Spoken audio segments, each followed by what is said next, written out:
Bismillahirrahmanirrahim. Assalamualaikum warahmatullahi wabarakatuh. Innal hamdalillah nahmaduhu wa nasta'inuhu wa nastaghfiruh wa na'udzu billahi min shururi anfusina wa min sayyiati a'malina. May yahdihillahu fala mudilla lahu wa may yudlil fala hadiya lahu. أشهد أن لا إله إلا الله وحده لا شريك له وأشهد أن محمدا عبده ورسوله الذي لا نبي بعده.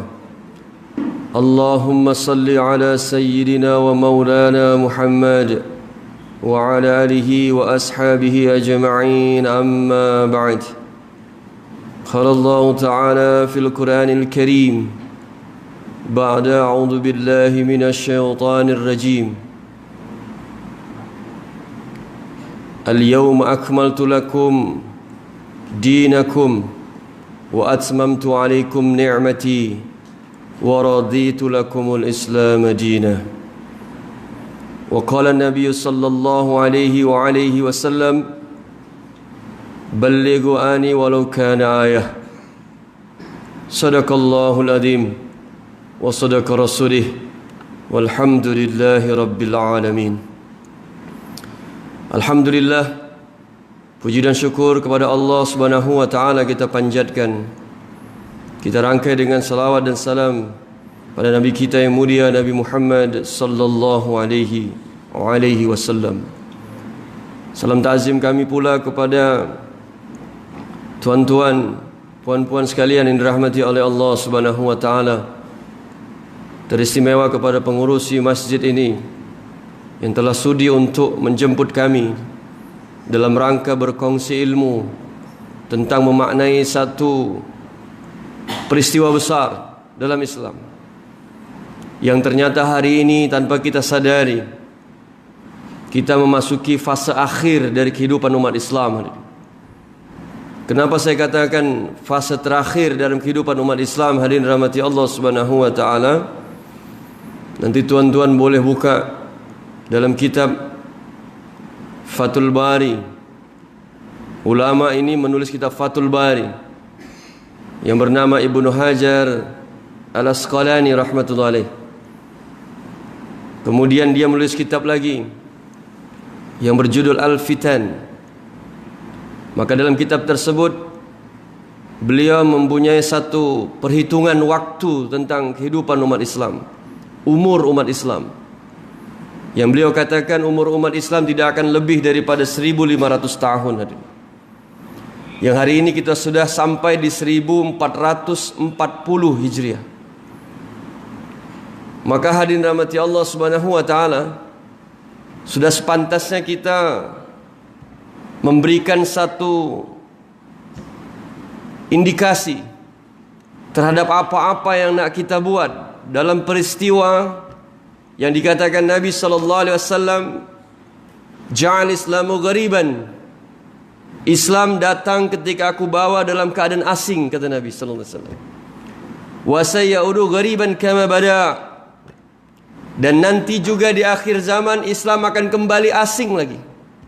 Akan kembali nampak seperti sesuatu yang aneh.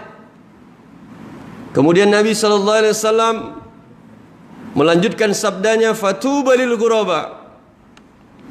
Beruntunglah orang-orang yang aneh itu. Beruntunglah orang-orang yang asing itu. Para sahabat bertanya, siapakah mereka ya Rasulullah, orang-orang yang asing itu? Kemudian Nabi melanjutkan sabdanya, alladzina yuslihuna ma'afsadan nas min sunnati. Yaitu orang-orang yang mencoba untuk memperbaiki keadaan umat yang hari ini umat telah rosak. Siapa yang merusak umat ini? Mafsadan nas. Manusia itu sendiri yang merusaknya. Apa yang mereka rusak hadirin rahmati Allah Subhanahu wa taala adalah min sunnati, kata Nabi. Sunnah-sunnahku, kata Nabi sallallahu alaihi wasallam. Hadis riwayat Imam Muslim dengan derajat yang sahih. Maka hadirin rahmati Allah Subhanahu wa taala, Kita boleh melihat hari ini rangkaian daripada kehidupan umat Islam yang semakin hari-hari namati Allah dalam keadaan dipenuhi dengan tantangan-tantangan hadirin. Yang ternyata Nabi SAW 15 abad yang lalu sudah mengkhabarkan kepada kita. Maka hadirin dirahmati Allah Subhanahu wa taala, sehingga pada kesempatan hari ini kita akan mencoba untuk melihat dari tinta-tinta emas sejarah yang telah ditulis oleh para alim ulama kita, yang tajuk pada malam hari cukup menarik sekali tentang bagaimana kehidupan dan air mata para sahabat bersama Rasulullah sallallahu alaihi wasallam. Saya jadi teringat dalam sejarah kota Makkah. Kota Makkah hadirin rahmati Allah berasal dari kata bakka. Bakka dalam satu harfiahnya dapat dimaknai dengan air mata. Kenapa hadirin rahmati Allah bakka ataupun Makkah disebut dengan bakka? Karena begitu gersangnya, begitu tandusnya hadirin rahmati Allah, segersang kehidupan manusianya di masa itu hadirin. Manusia dalam kehidupan jahiliyah, dalam keadaan bodoh sebodoh-bodohnya. Bukan bodoh dalam konteks mereka bodoh perkara keduniaan, perkara bisnis, perkara ekonomi, perkara politik. Tidak. Kalaulah Abu Lahab laknatullah alaihi hidup di masa ini, dia akan menjadi pakar ekonomi hadirin. Kalaulah Abu Jahal hidup di masa ini, dia akan menjadi pakar politik. Mereka bukan bodoh dari sisi keduniaan, bukan. Bodoh dalam artian di sini adalah hadirin rahmati Allah, buta, bodoh, zalim terhadap perkara kebenaran hadirin rahmati Allah. Kenapa saya katakan Abu Lahab menjadi pakar ekonomi? Bayangkan tuan-tuan, seantero Jazirah Arab dari bumi Syam sampai ke Palestina, sampai kemanapun Jazirah hadirin rahmati Allah dikuasai oleh orang-orang Arab hadirin. Arab jahiliyah. Begitu majunya hadirin rahmati Allah ekonomi di masa itu, kaya raya mereka dengan kehidupan bisnis, tijarah yang begitu hebat. Tetapi mengapa mereka dikatakan jahil? Kenapa mereka dikatakan bodoh hadirin rahmati Allah Subhanahu wa taala? Karena mereka menolak kebenaran hadirin rahmati Allah Subhanahu wa taala. Sehingga dalam konteks ini hadirin rahmati Allah, ketika Bakka, bumi yang begitu tandus, ternyata Allah pilih satu manusia yang lahir di bumi itu, satu manusia yang lahir dari tanah itu hadirin rahmati Allah Subhanahu wa taala, seorang nabi yang mulia, Nabi Muhammad sallallahu alaihi wasallam. Yang Profesor Giff mengatakan dalam bukunya Wither Islam, dalam buku yang begitu menarik sekali untuk kita baca hadirin rahmati Allah. Saya nukilkan juga dalam tesis saya di PhD ini. Profesor Giff mengatakan Muhammad is the change of humanity. Muhammad adalah perubah kemanusiaan. Dalam Al-Quran Allah katakan Muhammad telah membawa umat minaz zulumati ilan nur, dari kegelapan menuju cahaya. Nabi Muhammad sallallahu alaihi wasallam adalah figur yang sangat-sangat terpilih, yang telah dipilih oleh Allah sebagai manusia yang sempurna dan paripurna. Manusia yang sempurna dan paripurna. Bukan sekedar sempurna, tapi paripurna. Paripurna maknanya adalah up to date sampai hari kiamat tiba. Segala bentuk apa-apa yang disunahkan Nabi sallallahu alaihi wasallam sampai hari ini hari rahmati Allah akan senantiasa update terhadap perkembangan zaman apapun hadirin. Dari mulai konteks apapun hadirin. Dari mulai dalam subjek-subjek apapun dalam kehidupan kita hadirin. Sehingga Profesor Gibb mengatakan dalam halaman berikutnya, beliau katakan Muhammad, setelah beliau katakan tadi Muhammad is the change of humanity, Muhammad adalah perubah kemanusiaan. Kemudian beliau katakan lagi, ketika Nabi Muhammad sebagai messenger of God, sebagai pembawa risalah, pembawa pesan dari Tuhan, dia katakan messenger of God, our prophet Rasulullah sallallahu alaihi wasallam. Kemudian dia katakan, apa yang dia bawa? Islam, agama Islam, yang dalam surah Al-Maidah ayat yang ketiga Allah telah katakan sebagai wahyu yang terakhir. Wahyu yang terakhir yang dibawa oleh Nabi sallallahu alaihi wasallam ketika Hujjatul Wada, yang di rumah tuan-tuan dan puan-puan sudah ada satu bingkai tentang khutbah terakhir Rasulullah sallallahu alaihi wasallam di lembah Urana di bumi Arafah. 124.000 para sahabat berkumpul membuat majma' yang besar. Sehingga dalam riwayat itu dikatakan orang-orang yang berdiri di depan dengan orang-orang yang berdiri di paling belakang semua sama mendengarnya tanpa mikrofon. Tanpa mikrofon. Bayangkan tuan-tuan, Stadion Kebanggaan tuan-tuan di Selangor, Bukit Jalil, berapa kapasitinya itu? 80.000 sampai kurang lebih 80.000. Andaikan saja seluruh manusia berkumpul dalam stadium itu, 80.000 manusia, kemudian orang berbicara di tengah lapangan itu tanpa mikrofon, apakah terdengar? Tak terdengar. Tapi Nabi SAW ketika Hujjatul Wada, khutbah yang begitu panjang hadirin rahmati Allah Subhanahu wa taala, dikabarkan bahwa orang yang berdiri di depan dengan orang yang berdiri paling belakang sama mendengarnya hadirin rahmati Allah. Dalam menyampaikan pesan-pesan terakhir, karena masa itu sudah dekat masa datangnya wafatnya Rasulullah SAW. Abu Bakar As-Siddiq sudah meneteskan air mata, seakan-akan Nabi SAW sudah memberikan salam perpisahan untuk kita. Sehingga dia katakan, siapa-siapa yang hadir di sini hendaklah menyampaikan kepada yang tidak hadir, kata Nabi sallallahu alaihi wasallam. Balighu ani walau kana ayah, sampaikan dariku walaupun satu ayat, kata Nabi sallallahu alaihi wasallam.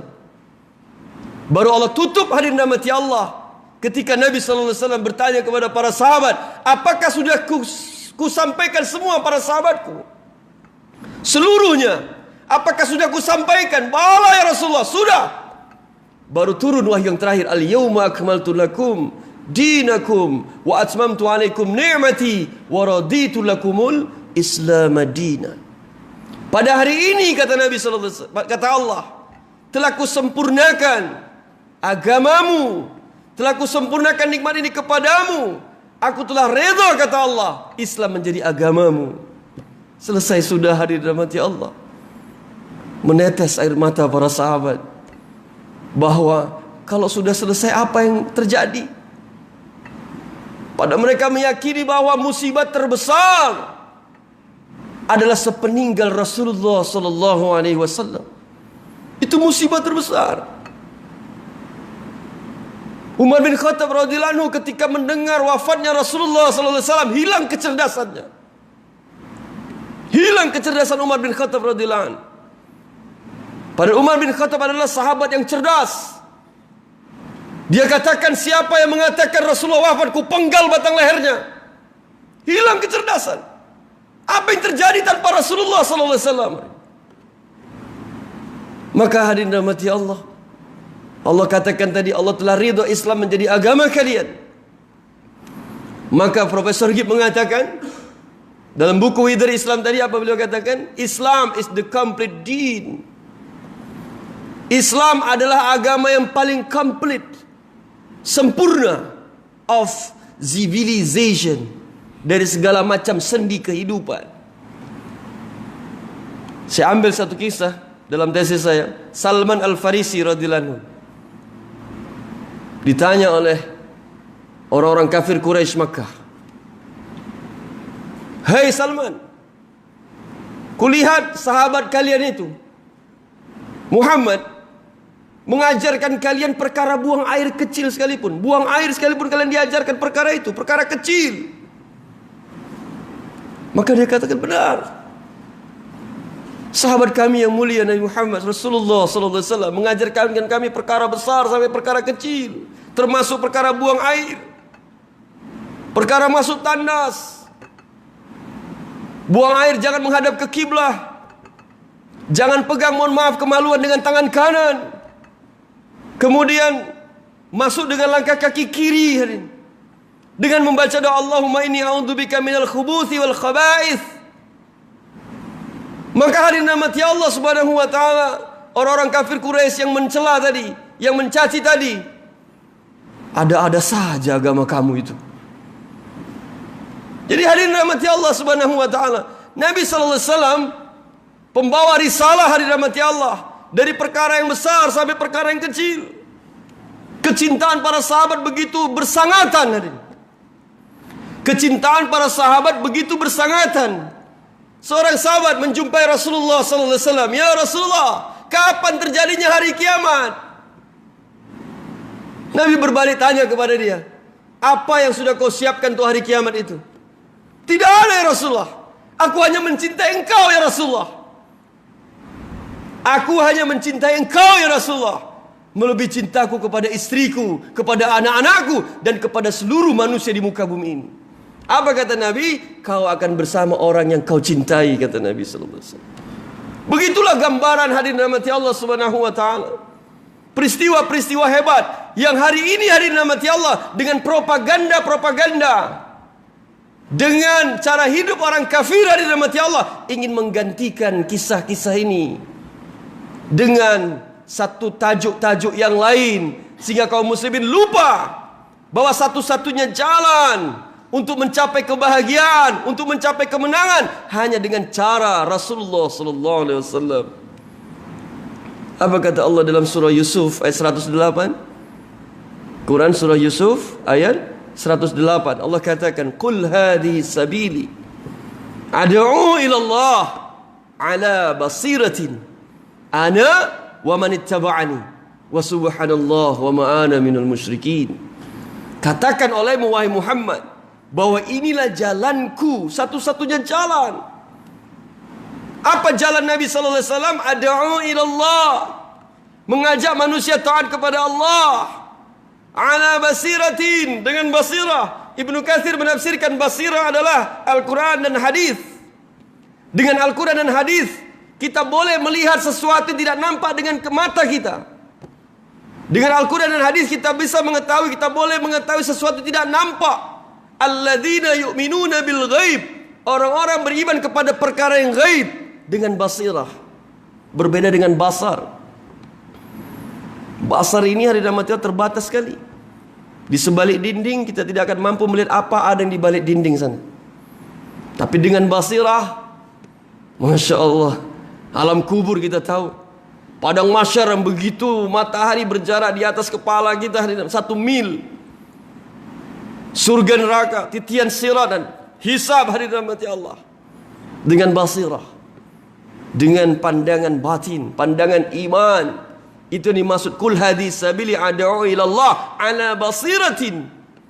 Dengan hujah yang nyata, kata Ibnu Katsir. Hujah yang nyata Al-Quran dan hadis. Ana wa man ittaba'ani, aku dan orang-orang yang mengikuti aku, kata Rasulullah sallallahu alaihi wasallam.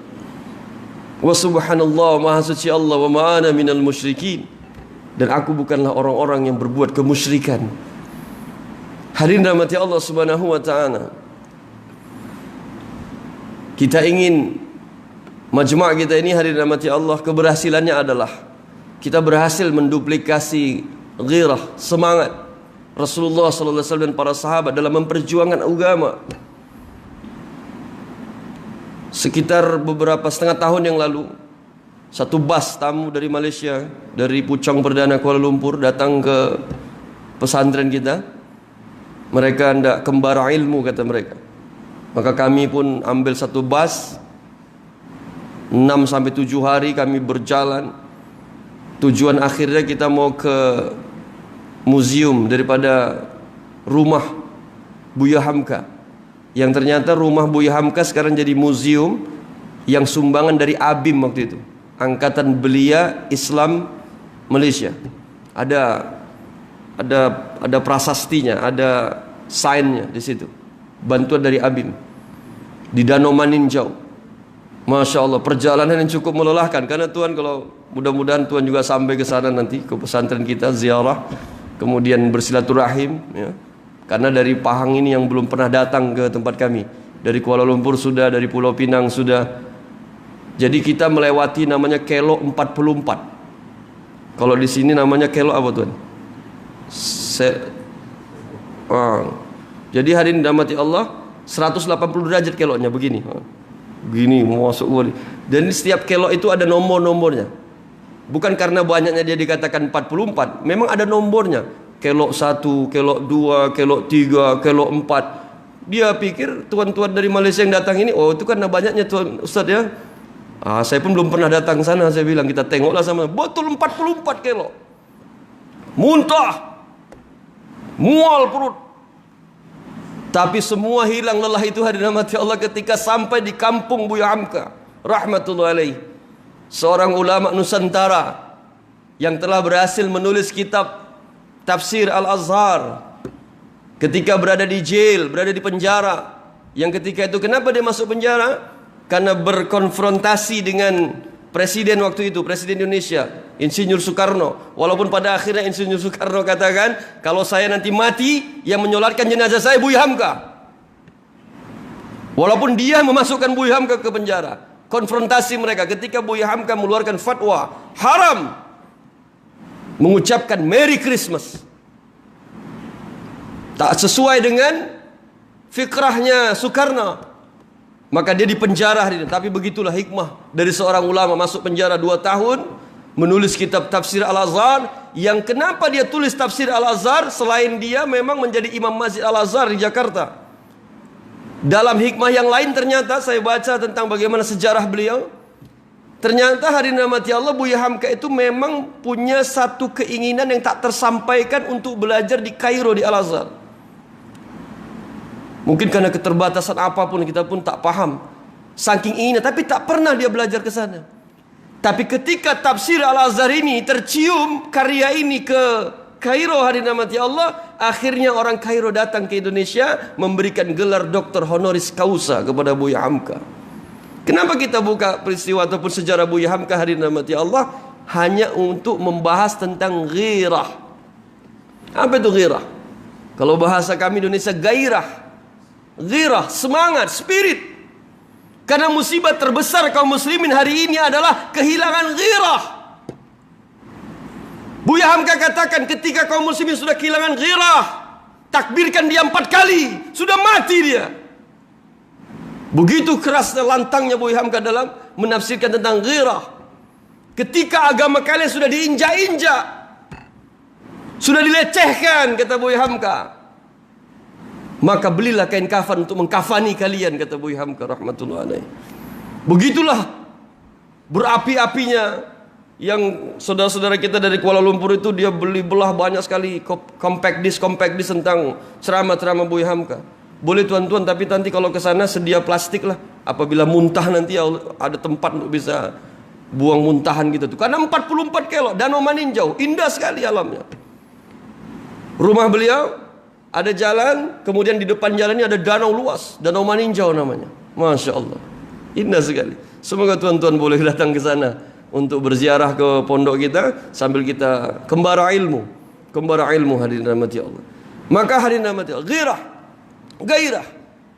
Kenapa para sahabat dahulu berhasil hadirin rahmati Allah? Karena gairah mereka, karena ghirah mereka mengalahkan keterbatasan mereka.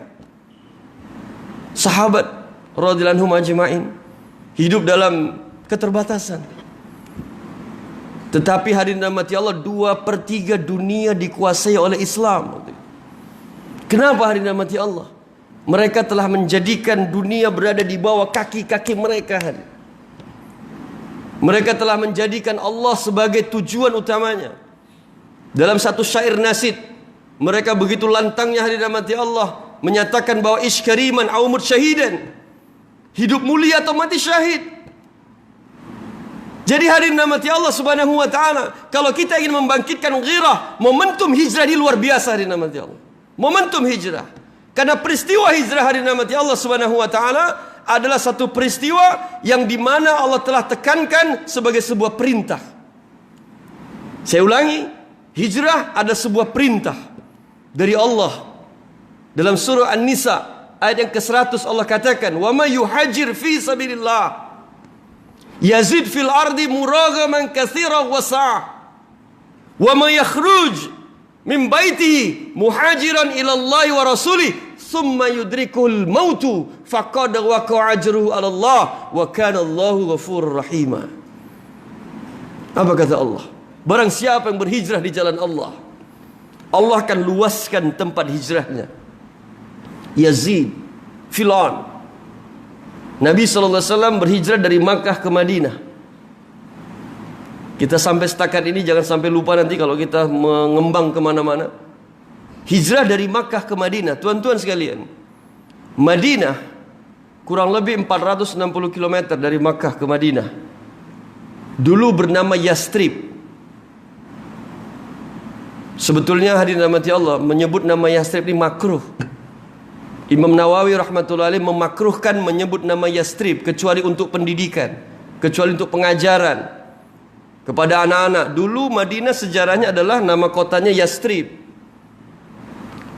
Tetapi hadirin rahmati Allah, karena buruknya arti Yastrib, Imam Nawawi memakruhkan menyebutkannya kecuali untuk pembelajaran, kecuali untuk pendidikan, kecuali untuk pengajaran. Hijrah dari Makkah ke Madinah. Gelombang pertama hadirin rahmati Allah. Saya tengok ini ada satu anak muda mewakili. Gelombang pertama hijrah adalah seorang anak muda. Ini yang baju biru, anak muda, belia. Seorang anak muda bernama Mus'ab bin Umair radhiyallahu anhu. Ini gelombang pertama hijrah.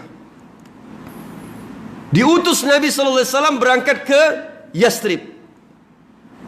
Karena waktu itu hadirin rahmati Allah, Mus'ab dalam keadaan diboikot oleh keluarganya. Mus'ab bin Umair ini hadirin rahmati Allah seorang pemuda yang handsome. Ya seperti saya lah kira-kira. Ini joke ini ya. Jadi hadirin rahmati Allah, handsome. Dalam ada ungkapan yang menarik hadirin rahmati Allah. Tadi saya silaturahim ke makan siang tadi, kami ada salah satu rumah di Bukit Stongkol. Di rumah itu saya lihat ada kitab Sirah Nabawiyah. Kitab Sirah Nabawiyah ini karya Safiur Rahman Al-Mubarakfuri tadi. Beliau ini ulama dari India. Ulama dari India yang seketika itu dihimpun oleh Rabithah Alam Al-Islami,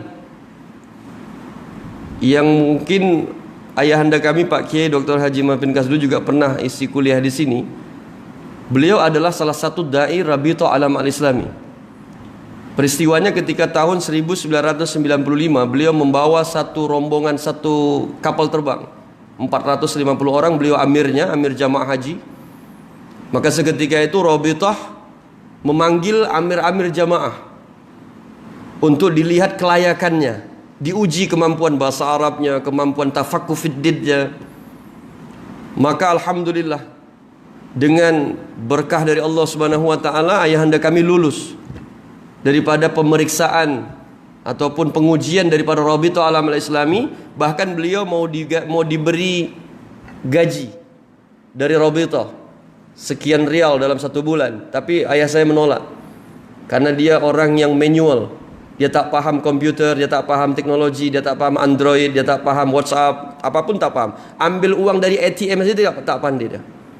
Pak Kiai kami itu, ayahanda kami, mau transfer uang tak pandai, ambil uang dari ATM. Saya bilang udahlah ayah seperti itu sajalah. Lebih pure, lebih murni. Tak usah perlu tahu teknologi-teknologi yang begitu bercanggah hari ini. Saya katakan kepada beliau. Jadi hadirin rahmati Allah, tahun 95 beliau mau diberi gaji oleh Rabithah, dia menolaknya. Dia hanya minta syahadah saja. Alhamdulillah Rabithah memberi syahadah, yang juga sering ditunjukkan ke sahabat-sahabat di Malaysia ini, Muslim World Liga. Rabithah Alam Al-Islami memberikan syahadah bahwa ayahanda kita ini punya satu tauliyah untuk bisa ke seluruh negara, seluruh negeri. Saya tanya kemarin sama ayahanda saya, ya sudah umur 66 umur beliau kurang lebih, sudah berapa negara yang ayah kunjungi? Dia hitunglah 1, 2, 3, 4. Ternyata sudah 32 negara. Dia telah mengunjungi 32 negara dalam mendakwahkan ini pesan-pesan dari Rabithah tadi. Maka hadirin rahmati Allah Subhanahu wa taala, sehingga Rabithah sebagai kumpulan para alim ulama di seluruh dunia, sehingga mereka mengundang ulama-ulama sejarah Ini kita kembali kepada kitab Sirah Nabawiyah tadi. Memanggil seluruh ulama-ulama di seantero dunia ini untuk bersayembara, menulis kitab sirah, menulis kitab Sirah Nabawiyah. Maka akan dilihat siapa yang paling rajih, siapa yang paling validitinya, kesahihannya, kekuatan daripada sejarah itu. Maka diteliti oleh para ulama, para juri. Maka pemenangnya adalah Syekh Syafiur Rahman Al-Mubarakfuri, seorang ulama dari India. Beliau memenangkan juara pertama. Sehingga hari ini kitab itu sudah dicetak di beberapa bahasa, termasuk juga ada Dr. Ramadan Al-Buti juga menulis kitab Sirah Nabawiyah. Kemudian Syafiur Rahman juga menulis kitab Sirah Nabawiyah, dan pemenangnya adalah Syekh Syafiur Rahman Al-Mubarakfuri. Apa beliau katakan tentang Mus'ab bin Umair? Allahu Akbar. Semoga kita Allah beri satu kelenturan lidah seperti lenturnya lidah Mus'ab bin Umair.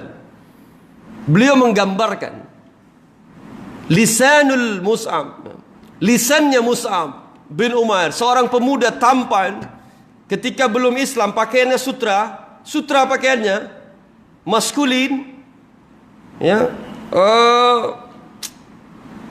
update terhadap keadaan mode pada waktu itu, kira-kira seperti itu. Tapi ketika dia masuk Islam, dia diboikot oleh keluarganya. Tak diberi makan lagi, tak diberi pakaian lagi, diusir oleh keluarganya karena sudah mengikuti agama Muhammad, kata mereka. Tapi Rasulullah SAW melihat ada potensi besar dalam diri Mus'ab bin Umair, dalam peristiwa hijrah yang begitu besar. Sehingga hari nama Syekh Syafiur Rahman Al-Mubarakfuri mengatakan lisanul Mus'ab, lisannya Mus'ab ada sihrun khair. Dalam lisannya Mus'ab itu ada sihrun khair. Sihir. Tuan-tuan mungkin kalau memahami sihir ini pasti batil. Orang mengguna-guna, bahkan Rasulullah juga pernah kena sihir. Ketika rambutnya jatuh diguna-gunai oleh seorang Yahudi, maka ketika Rasulullah tampak seperti itu. Sihir, batil. Tetapi lisannya Mus'ab, beliau katakan itu seperti ada sihirnya, tapi sihrun khair, sihir kebaikan.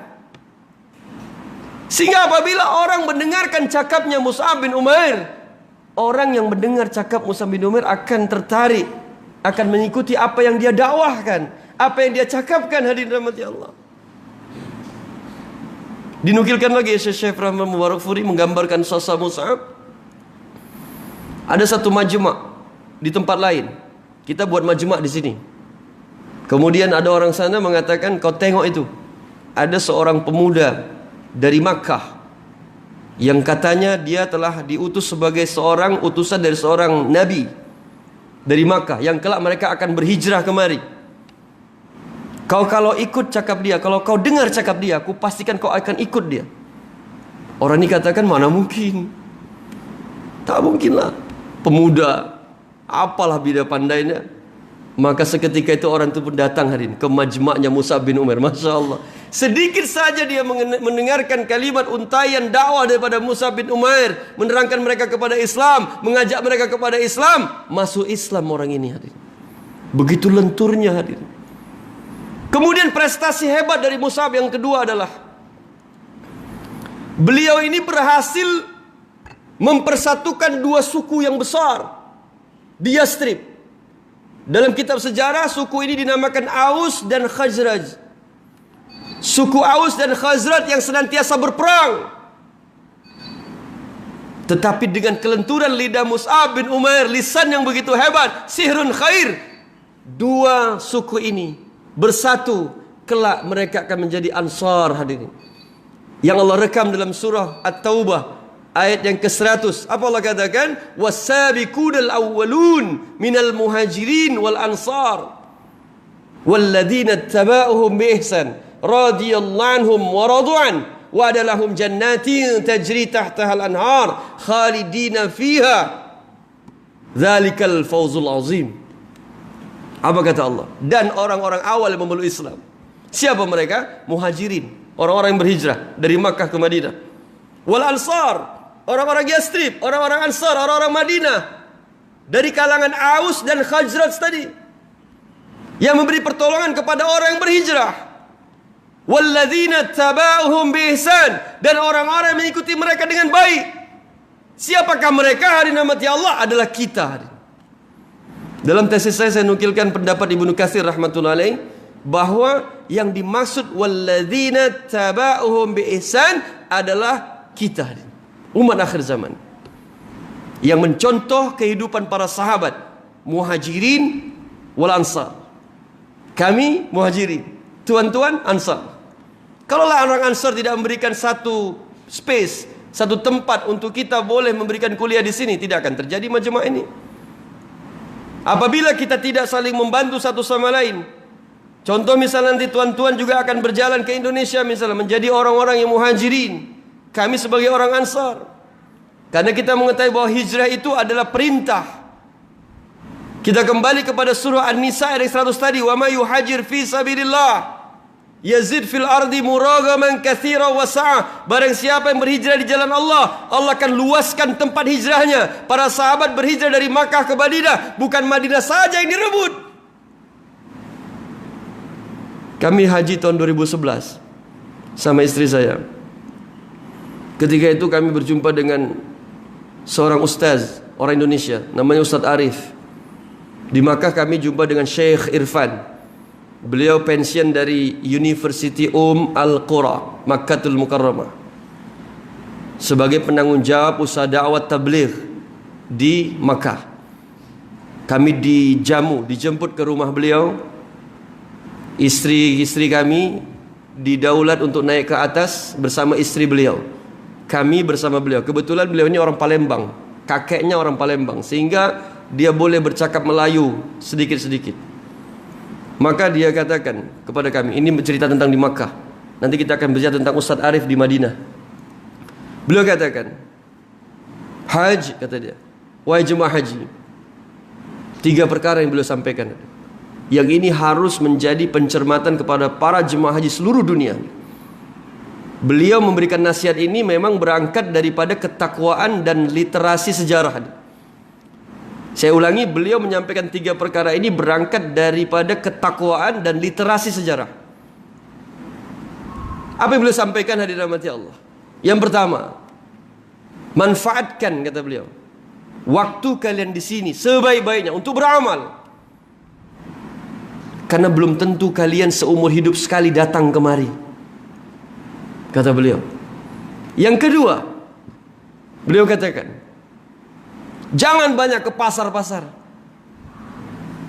Jangan banyak ke pasar. Kalau bahasa kita apa? Bazar, beli belah. Sampai tonase di hotel itu, kirim kargo, sibuk dengan pengiriman belah. Jangan habiskan waktu ke pasar-pasar. Habiskan banyak waktu di Masjidil Haram, i'tikaf di dalamnya. Perbanyak membaca Al-Quran, perbanyak zikir dan pagi dan petang, perbanyak untuk bagaimana bertakarrub kepada Allah. Yang kedua. Yang ketiga, literasi sejarah. Apa beliau katakan? Kalian tahu Nabi SAW haji hanya 1 kali. Haji itu Hujjatul Wada, haji terakhir, haji perpisahan. Apa yang beliau sampaikan? Sesiapa yang hadir di sini hendaklah menyampaikan kepada yang tidak hadir. Maka hadirin rahmati Allah, apa maknanya? Kalian datang kemari untuk menjadi seorang da'i dan da'iyah, bukan sekedar mendapatkan labelisasi haji dan hajjah, tapi lebih daripada itu kalian didatangkan kemari untuk menjadi da'i. Apa yang kalian lihat di sini, apa yang kalian dapat di sini, kalian sampaikan ke tanah air kalian. Jadi da'i. Sudah 3 perkara kami dinasihati. Dia bukakan pintu rumah dia, keluar, sampaikan 3 perkara ini kepada jemaah haji dari Indonesia. Kami pun berpasang-pasangan, kami berjaulah, berkeliling, jumpa dengan jemaah haji dari Indonesia. Assalamualaikum, waalaikumsalam, Pak. Kita saudara satu kalimah yang sama, la ilaha illallah Muhammadur Rasulullah. Baru kita sampaikan 3 perkara tadi. Kami dikasih waktu kurang lebih setengah jam. Selepas itu kami datang lagi ke rumah itu. Dia akan tanya, berapa orang sudah kalian jumpai? Kalian pastikan, kata Syekh Irfan, pijakan-pijakan kaki kalian itu persis dipijakan Rasulullah SAW dalam mendakwahkan agama. Menangis kita, Pak. Saya bergandengan tangan dengan teman saya, Haji Haramain namanya. Nama dia Haji Haramain pula. Pak Haji, saya bilang, pastikan, kata Syekh Irfan tadi, pijakan-pijakan kita itu persis di tempat pijakan Rasulullah SAW. Sampai-sampai dikatakan alim ulama kita, seandainya tapak kaki Nabi SAW itu ataupun terompahnya dicat warna merah, maka tidak ada bumi Makkah yang tidak berwarna merah.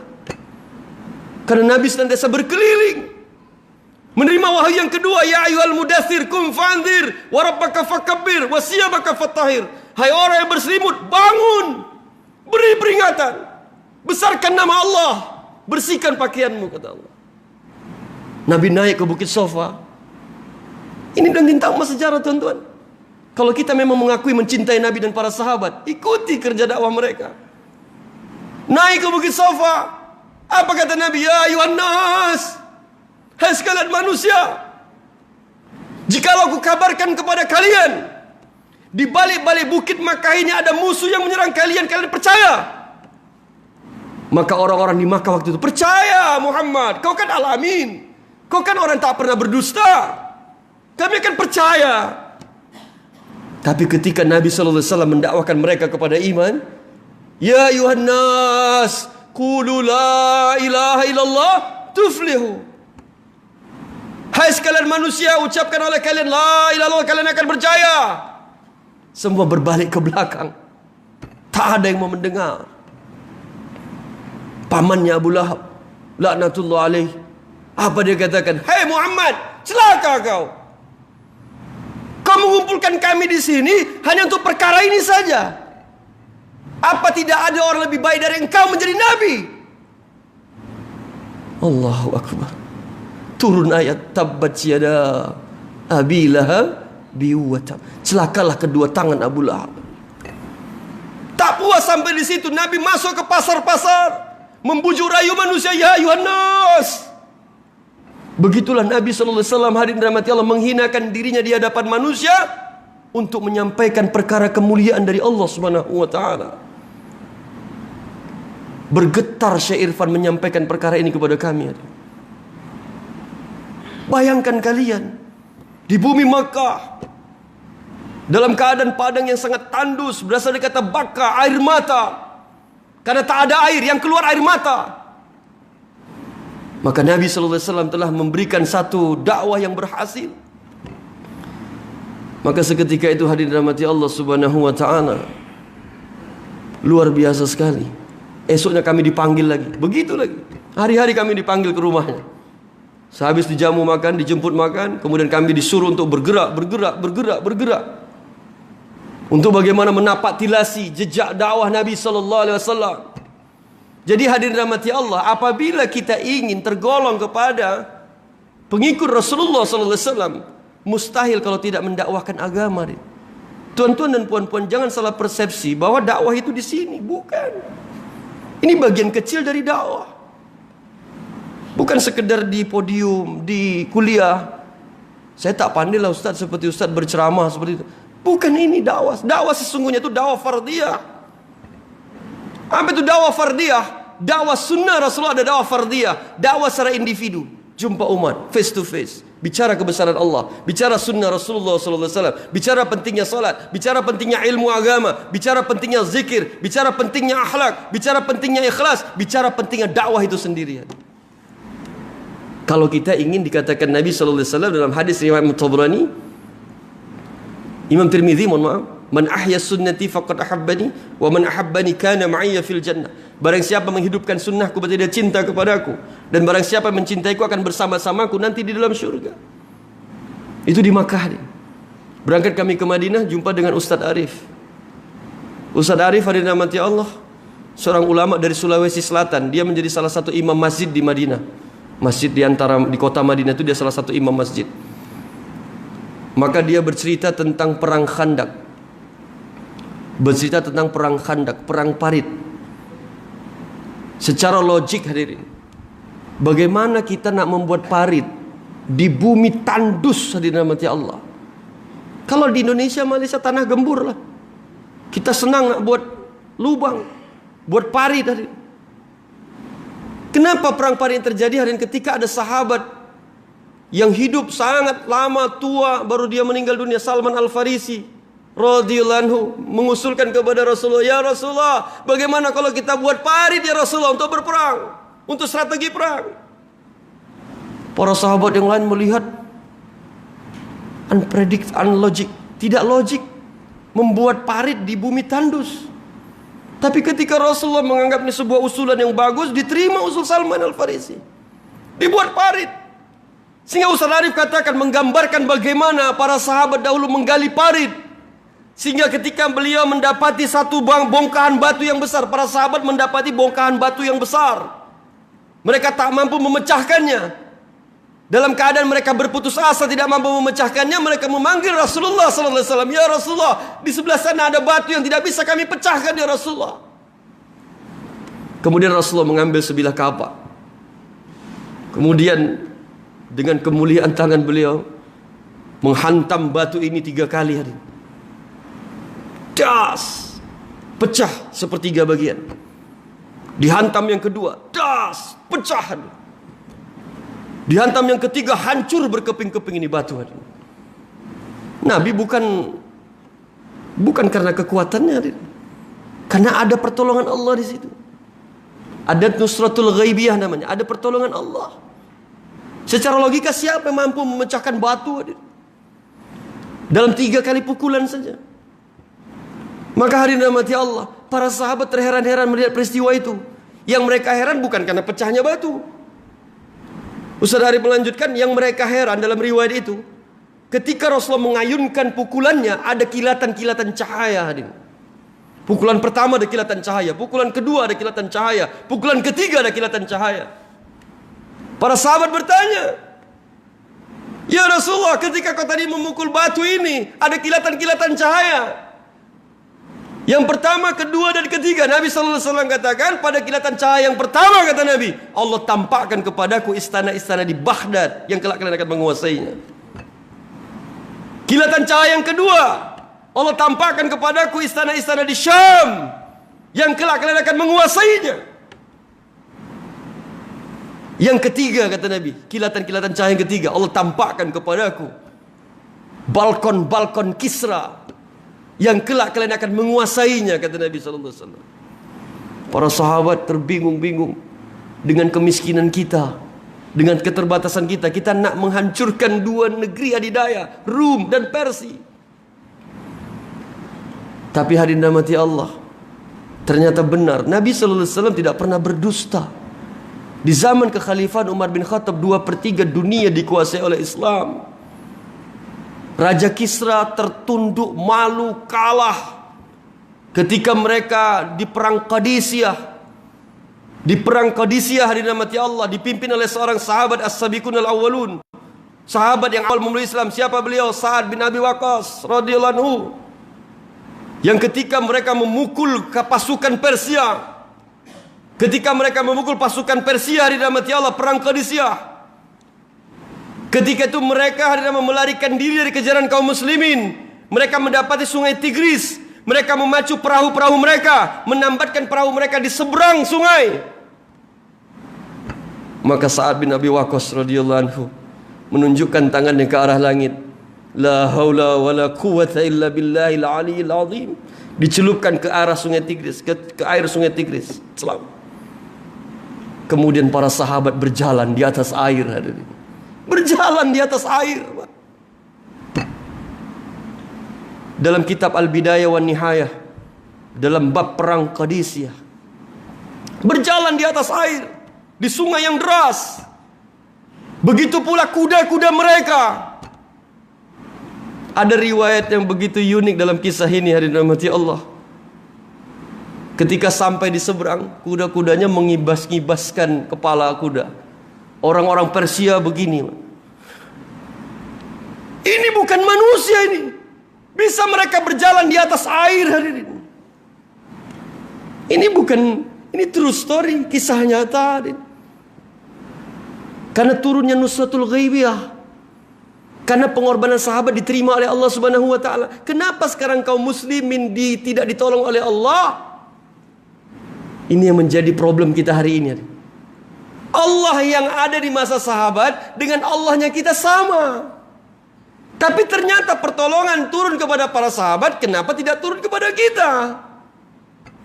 Karena kita belum memiripkan semirip mungkin perjuangan kita, pengorbanan kita seperti para sahabat radhiyallahu anhum ajma'in. Tengok para sahabat pengorbanannya hadirin. Tak pernah berhitung hadirin.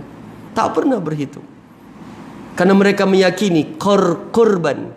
Ini baru kita laksanakan kemarin. Ada 2 pengorbanan kita, jemaah haji berkorban harta diri waktu untuk ke Haramain. Kita berkurban, menyembelih hewan kurban. Tuan-tuan tahu kurban berasal dari kata qaraba. Qaraba artinya dekat. Qarib, mendekat. Qarib, mendekat. Artinya apa? Semakin kita berkurban untuk Allah, semakin kita banyak berkurban untuk Allah, maka Allah akan dekat dengan kita hari ini. Begitulah para sahabat ini, mengorbankan apapun. Ketika perang Tabuk, Abu Bakar As-Siddiq radhiyallahu anhu menginfakkan seluruh hartanya hari ini. Umar bin Khattab mengatakan, aku tidak mampu menyaingi level imannya Abu Bakar. Dia menginfakkan separuh hartanya hari ini. Begitulah pengorbanan para sahabat. Sehingga singkat cerita hari ini, ada kisah unik tadi Pak. Dalam perang Qadisiyah ini, ada 3 orang sahabat. Ketika mereka mengkemasi barang-barang mereka, kami telah kehilangan piring. Piring dia hanyut di bawah sungai Tigris. Apa yang bisa kita ambil hikmahnya Pak? Betapa dekatnya pertolongan Allah kepada mereka. Duduk mereka bersimpuh, berdoa kepada Allah. Ya Allah, nanti para sahabat kami ya Allah makan dengan piring. Kami nggak ada piring ya Allah. Seketika itu hari rahmati Allah, piring mereka yang 3 orang ini Allah hantar lewat sungai Tigris tadi. Lewat ombak sungai Tigris. Piring mereka dapatkan kembali hari rahmati Allah. Begitulah dekatnya para sahabat dengan Allah Subhanahu wa taala. Apapun yang mereka minta Allah kasih. Karena pengorbanan mereka diterima. Tangisan mereka hari rahmati Allah. Perjuangan mereka hari rahmati Allah Subhanahu wa taala. Yang hari ini hari rahmati Allah, kita telah jauh daripada pengorbanan seperti para sahabat radhiyallahu anhum ajma'in hari rahmati Allah Subhanahu wa taala. Sehingga tuan-tuan sekalian rahmati Allah Subhanahu wa taala, sehingga yazid fil ardi muragaman katsira wa sa'a, kata Allah. Allah akan luaskan tempat hijrahnya. Kemudian Allah katakan, yazid fil ardi muragaman katsira wa ma yakhruj. Kemudian Allah akan berikan kepada mereka rezeki yang banyak. Rezeki yang banyak. Persia merampas harta Nabi Sulaiman. Bagaimana kayanya Nabi Sulaiman alaihissalam dirampas oleh orang Persia, tapi ditaklukkan oleh Umar bin Khattab radhiyallahu anhu ketika perang Qadisiyah ini. Sehingga Raja Kisra dengan kehinaannya dirahmati Allah mencari-cari Amirul Mukminin, mana raja kalian, mana pemimpin kalian? Umar bin Khattab sedang bertelekan di atas lengannya, sedang kailullah, sedang tidur siang. Bajunya bertambal-tambal hari rahmati Allah. Raja Kisra, ini pemimpin kalian.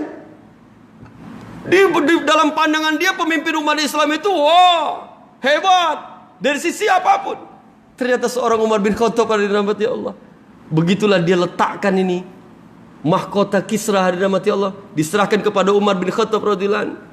Abdurrahman bin Auf radhiyallahu anhu tersenyum, wahai Amirul Mukminin, kita menang. Kita telah memenuhi janji, ataupun kita telah betul-betul di janji Nabi SAW telah kita dapati. Islam akan Allah menangkan. Nasrun minallah wa fathun qarib. Umar bin Khattab menangis Pak. Tumpukan harta ghanimah. Umar menangis. Apa kata Umar? Aku khawatir ini nanti yang merusak kaum muslimin. Ini nanti yang merusak Islam. Basirahnya Umar itu berbeda dengan basirahnya Abdurrahman bin Auf, karena levelnya berbeda. Abdurrahman bin Auf tersenyum melihat kemenangan, tapi Umar bin Khattab radhiyallahu anhu katakan ini akan menyebabkan kehancuran nanti. Apa itu hari rahmati Allah? Mal, harta, kedudukan. Sehingga Umar bin Khattab juga menangis, ya Allah, apakah nanti aku tidak dapat bagian di akhirat sehingga kau tunaikan apapun hari ini? Begitulah Umar bin Khattab dalamnya pemahamannya hadir. Sehingga dirahmati Allah Subhanahu wa taala, sehingga Allah berikan kepada mereka rezeki yang banyak. Kemudian Allah katakan lagi, wa may yakhruj, barang siapa yang keluar dari rumahnya muhajiran ilallahi wa rasuli, kemudian untuk berhijrah menuju Allah dan Rasulnya, summa yudrikuhul mautu, kemudian dia mati sebelum sampai tempat hijrahnya, faqad waqa ajruhu 'ala Allah, maka Allah akan sempurnakan pahala hijrahnya. Wa kana Allahu ghafurur rahima, dan Allah Maha Pengampun lagi Maha Penyayang. Ibnu Katsir menafsirkan penggalan ayat ini, hadirin. Barang siapa yang keluar dari rumahnya untuk berhijrah menuju Allah dan Rasulnya, kemudian dia mati. Kisahnya cukup masyhur, Pak. Ibnu Katsir menafsirkan ayat ini dengan tafsir bil ma'thur, menafsirkan ayat Al-Quran dengan hadis Nabi SAW. Dalam kitab Riyadhus Shalihin, bab taubat, ada seorang pembunuh 99 orang yang ketika itu dia hendak bertaubat. Kemudian dia menjumpai seorang rahib. Dia panggil itu rahib, "Wahai Tuan, aku mau bertaubat." Kemudian Tuhan ini katakan, "Apa rupanya dosamu sehingga kamu bertaubat? Aku telah membunuh 99 orang." Maka dia katakan, "Mana mungkin, dosamu begitu besar." Maka naik emosionalnya, dia bunuh ini rahib menjadi 100 orang. Jalan lagi dia. Dia jalan, dia jumpa dengan seorang alim ulama, seorang ulama. "Tuan, aku mau bertaubat, Tuan. Apa rupa dosamu? Aku telah membunuh 100 orang." Maka hadirin rahmati Allah Subhanahu wa taala, "Baik, kau harus berhijrah. Kau harus berhijrah. Kemana? Ke kampung sana yang semua orang di sana menyembah Allah, yang semua orang berzikir kepada Allah, semua orang taat kepada Allah di sana. Kau berhijrah ke sana." Maka berjalan dia. Maka qadarullah, di tengah perjalanannya Allah cabut nyawanya. Summa yudrikuhul maut, kemudian mati dia. Maka dua malaikat datang. Dalam tafsir hadis ini, dua malaikat datang. Malaikat rahmat, malaikat azab. Malaikat rahmat mengatakan, "Ini bagianku, dia mau bertaubat." Malaikat azab katakan, "Oh, tidak bisa, dia belum sampai ke tempat hijrahnya." Kemudian gak puas sampai di situ, Allah kirim malaikat penengah, referee, wasit. Maka kata malaikat penengah ini, "Baik, kita ukur jarak antara kampung dia dengan kampung yang mau dia tuju. Kalau dia meninggalnya, titik dia mati lebih dekat kepada kampung dia, ditolak taubatnya. Tapi apabila dia di titik dia mati, dia lebih dekat ke kampung yang mau dia tuju, diterima taubatnya." Ada 3 penafsiran hadis ini, Pak. Yang pertama, seseorang yang akan, ini yang paling terkenal, tafsirnya paling terkenal, masyhur, 1 langkah kakinya lebih dekat ke kampung yang dia tuju, maka malaikat rahmat menang 1-0. Yang kedua, seseorang yang mau melakukan perjalanan, pasti badan ini akan menghala kepada tujuan yang mau dia capai. Semalam siang saya berangkat dari Pinang ke Kuantan. Sudah pasti bas saya menuju ke arah Kuantan, tidak mungkin mengarah ke Pinang. 2, pasti badan si pembunuh ini tadi, dia menghalah ke kampung yang dia tuju, maka menang 2-0. Penafsiran yang ketiga, Allah kirim angin. Dengan angin tersebut, Allah membantu dia untuk menjorokkan badannya, mendorong badannya, sehingga badannya itu mengarah ke kampung yang dia tuju, maka diterima taubatnya. Disitulah Ibnu Katsir menafsirkan tentang summa yudrikuhul mautu faqad waqa ajru 'ala Allah, maka Allah akan sempurnakan pahala hijrahnya. Wa kana Allahu ghafurur rahim, dan Allah Maha Pengampun lagi Maha Penyayang. Maka tuan-tuan sekalian rahmati Allah Subhanahu wa taala, hari ini di mukaddimah tadi sudah kita sampaikan, Ibnu Hajar Al-Asqalani dalam kitab Al-Fitan mengatakan umur umat Islam tidak akan lebih daripada 1500 tahun. Sekarang kita sudah berada di 1440 Hijriah. Apa yang mau kita buat hari rahmati Allah Subhanahu wa taala? Kami bersama Pak Kiai mengelola sebuah pondok yang kami mendapatkan satu input masukan dari orang tua pelajar. Betapa khawatirnya sekarang para pelajar hari ini, para orang tua, para ibu bapak mengkhawatirkan masa depan anak dalam sisi agama. Sehingga kami hari rahmati Allah sampai karena tak cukupnya sarana asrama kami, Banyak kami buat waiting list, daftar tunggu ya Pak, kami siapkan dulu asrama kami. Kami siapkan dulu asrama kami, nanti kalau asrama sudah siap kami telepon, silakan antar anak Bapak. Karena kalau tidak mau ditaruh di mana mereka tidur. Sekarang anak-anak santri putra kita tidur di masjid yang tidak ada pintunya. Sehingga kalau hujan deras, hadirin rahmati Allah, air akan masuk ke dalam. Semalam Pak Kiai buat inisiasi, dipasang plastik tebal, digulung. Jadi kalau hujan turun tinggal turunkan gulungan agar anak-anak selamat dari hantaman. Karena posisi pondok baru kami ini sekarang berada di atas ketinggian, sehingga angin sangat kencang sekali di atas perbukitan. Seperti Masjid Tuhan ini di atas bukit.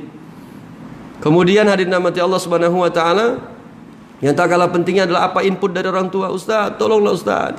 Ngeri sekali hari ini Ustaz. Maksudnya ngeri itu melihat fenomena environment kita, melihat lingkungan kita hari ini, persekitaran kita kalau kata orang Malaysia. Persekitaran kita. Kenapa begitu mengerikan hadirin rahmati Allah? Kami setiap hari Rabu membuat satu dakwah di jail. Kami membuat jaulah di jail, di penjara. Menghimpun orang-orang dalam penjara masuk dalam masjid, kita beri targhib tentang agama. 5 menit kita berceramah, semua menangis. Bercerita tentang agama, bercerita tentang iman, bercerita tentang salat, semua menangis. Tuan-tuan tahu, capacity jail di tempat saya itu 700 orang. Penghuninya sekarang 1.700 orang. Saya kata kalau tidur bagaimana Tuan? Saya bilang, tidur Ustaz terkadang satu mozaik itu saja. Kalau kita punya uang bolehlah kita ambil tempat yang agak selesa sedikit. Tapi kalau kita tak ada apa-apa, kita tidur di atas satu mozaik itu. Begitu. Menyedihkan sekali hadirin rahmati Allah. Dengan kalau di sini namanya dadah, kalau di tempat kami narkoba, free sex, seks bebas, kenakalan-kenakalan anak-anak sekarang ini. Sehingga hadirin rahmati Allah, kami betul-betul mendapati satu titik kulminasi, titik klimaks. Para ibu bapak pelajar hadirin rahmati Allah berharap sekali untuk masuk ke pondok kita ini untuk terselamatkan mereka dengan belajar Al-Quran. 24 jam betul-betul teristiqomah dalam Al-Quran. Jadi hadirin rahmati Allah Subhanahu wa taala, dengan Al-Quran itulah mereka berharap ada keberkahan hari ini. Sehingga mereka bisa berharap bagaimana dengan anak-anak yang betul-betul terselamatkan dari persekitaran yang begitu mengerikan hari ini. Dan itulah judul daripada tesis saya tentang pendidikan salafus salih dalam pembentukan akhlakul al-karimah, yang alhamdulillah sudah tahun terakhir ini insyaallah ini sedang menyusun bab 5 dan bab 6. Mungkin di bulan Desember nanti saya akan viwa untuk mempertanggungjawabkan tesis ini. Jadi tuan, puan, mohon maaf sebetulnya doktornya belum secara legal belum, sedang proses, sedang progres. Ya mohon doa daripada tuan-tuan dan puan-puan untuk boleh berjaya dalam menghadapi peperiksaan nanti, dalam menghadapi ujian daripada di depan para profesor, untuk bisa mempertanggungjawabkan tesis yang saya tulis tentang kehidupan para sahabat, dengan kehidupan sejarah Nabi sallallahu alaihi wasallam dan para sahabat, yang Imam Malik rahmatullahi alaihi menyatakan dalam kitab Al-Muwatta, la yuslihu hadhil akhir ummah illa ma aslaha awwaluha. Tidak akan menjadi baik umat akhir zaman, kata Imam Malik, kecuali menjadikan cara perbaikannya seperti cara perbaikan dahulu, cara perbaikan Nabi sallallahu alaihi wasallam dan para sahabat. Muttafaqun alaih, Bukhari dan Muslim meriwayatkan satu hadis yang masyhur. Nabi sallallahu alaihi wasallam bersabda, khairun nasi qarni, sebaik-baik manusia itu adalah kurunku, aku dan para sahabatku. Tsummal ladzina yalunahum, kemudian setelahnya. Tsummal ladzina yalunahum, kemudian setelahnya, kata Nabi, tabi'in dan tabi'ut tabi'in. Tadi kita masih cerita Rasulullah sallallahu alaihi wasallam dan para sahabat, belum lagi tabi'in. Di rumah saya ada kitab-kitab tentang tabi'in dan tabi'ut tabi'in, luar biasa sekalian. Ternyata hari namati Allah, generasi emas, golden generation, greatest generation dalam Islam, terisi dari orang-orang yang tidak menghambakan dirinya kepada dunia. Semua mereka hari namati Allah telah menjadikan dunia berada di bawah kaki-kaki mereka. Sehingga hari namati Allah, kehidupan akhirat menjadi orientasi mereka, menjadi tujuan mereka. Sehingga mereka betul-betul bisa menyikapi kehidupan dunia yang sementara ini, yang Allah katakan wa mal hayatud dunya illa mata'ul ghurur. Kehidupan dunia itu kehidupan yang memperdayai kalian, kata Allah. Sehingga Bapak, tuan-tuan sekalian dan puan-puan sekalian rahmati Allah Subhanahu wa taala, ini mungkin sedikit tentang gambaran tentang hijrah yang kita pastikan bahwa mulai hari ini marilah kita mengikuti millah Rasulullah sallallahu alaihi wasallam dan para sahabat agar keberkahan ada dalam kehidupan kita. Tuan-tuan, proteksi diri dan keluarga kita, tuan-tuan. Ya ayyuhalladzina amanu qu anfusakum wa ahlikum nara wa quduhan nas wal hijarah. Hai orang-orang beriman, pelihara dirimu dan keluargamu dari api neraka, dan bahan bakar neraka itu manusia dan batu. Surah Tahrim ayat yang ke-6.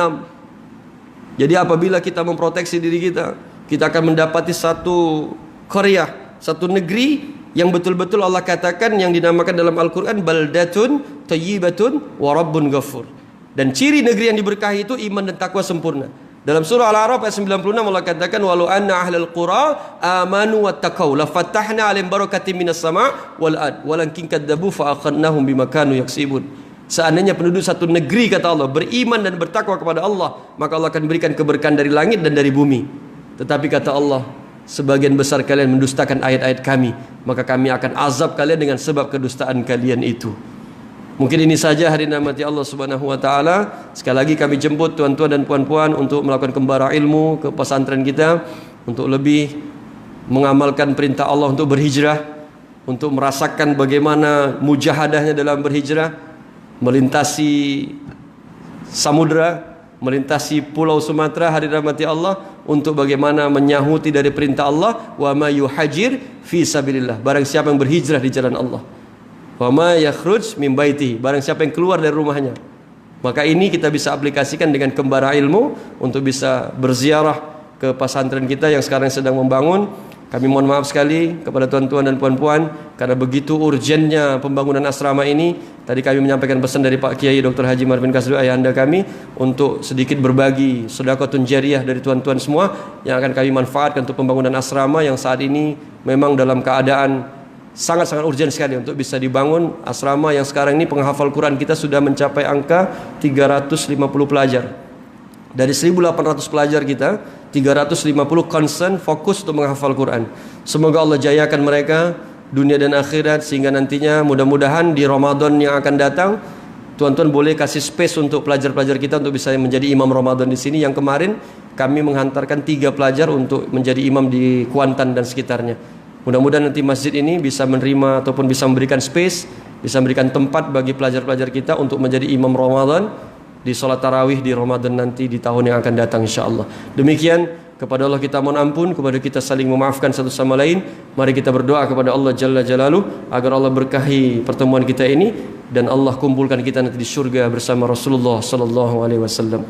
A'udzu billahi minasyaitonir rajim. Bismillahirrahmanirrahim. Alhamdulillahi rabbil alamin, wassalatu wassalamu ala asrafil anbiya'il mursalin wa ala alihi wa ashabihi ajma'in. Ya hayyu ya qayyum bi rahmatika nastaghis. يا ذا الجلال والإكرام يا قاضي الحاجة يا رحمن الرحيم رب اغفر لنا ولوالدينا وارحمهم كما ربونا صغارا وللجميع المؤمنين والمؤمنات والمسلمين والمسلمات الأحياء منهم قريب مجيب دعوات آمين ويا قاضي الحاجات ربنا لا تزغ قلوبنا بعد إذ هديتنا وهب لنا من لدنك رحمة إنك أنت الوهاب ربنا أفرغ علينا صبرا وثبت أقدامنا وانصرنا على القوم الكافرين ربنا نسألك الهدى والتقى والعفاف والغنى ربنا نسألك الجنة ونعوذ بك من سخطك والنار ربنا نسألك الجنة ونعوذ بك من سخطك والنار ربنا نسألك الجنة ونعوذ بك من سخطك والنار ربنا إنك عفو كريم تحب العفو فاعف عنا ربنا ظلمنا أنفسنا وإن لم تغفر لنا وترحمنا لنكونن من الخاسرين ربنا آتنا في الدنيا حسنة وفي الآخرة حسنة وقنا عذاب النار وصلى الله على محمد وعلى آله وأصحابه أجمعين سبحان ربك رب العزة عما يصفون والسلام على المرسلين والحمد لله رب العالمين سبحان الله بحمده